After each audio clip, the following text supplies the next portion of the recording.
Hello and welcome to another episode of Unsettled JD. Today I am going to talk about living in Vietnam. As a teacher, I decided to move to a small little village called Ha Tinh. It's in the middle of Vietnam, so on the coast, almost on the coast, in between Ho Chi Minh City and Hanoi. So I made roughly about 1,200 USD per month. It's very cheap to live. You're able to save a lot of money. Part of my package for living in Vietnam was I got to live in a house. We just had to pay for electricity and water, and we were also given a scooter. But if anything happened to the scooter, we would have to obviously replace it.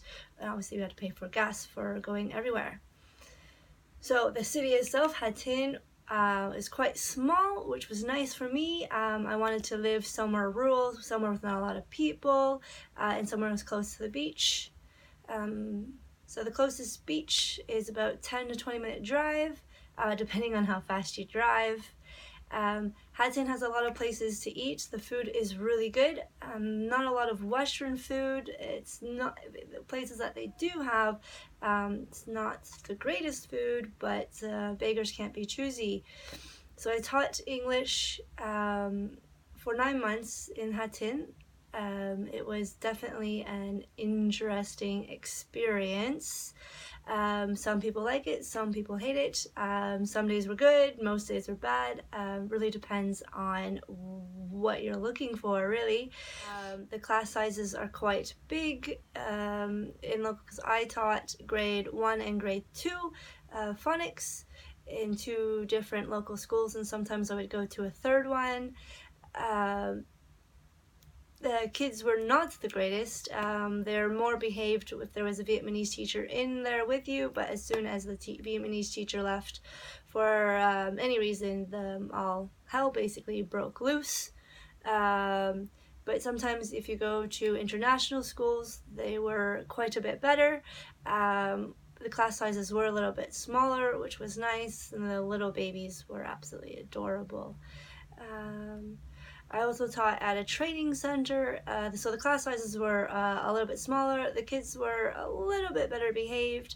I did a star system, and they seemed to do very well with the star system, and their behavior actually increased over time with that star system.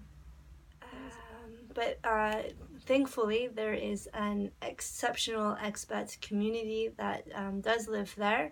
They basically make your time great. You know, we're always out drinking, going to the beach together, going to the water parks together. We did a lot of stuff together, which definitely makes your time there so much better. Ha Tinh has a movie theater, so you can watch movies in English.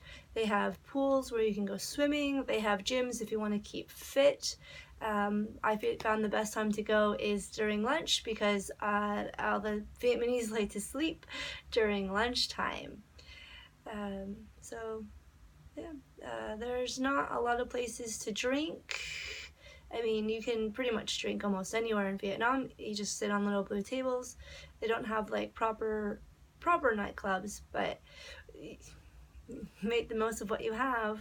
Anyways, the driving, so we were given a scooter. Scooter's probably the best way to get around Vietnam. Unfortunately, Vietnam has probably the worst driving I have ever seen anywhere in the world, hands down. So make sure you're extra careful, extra vigilant.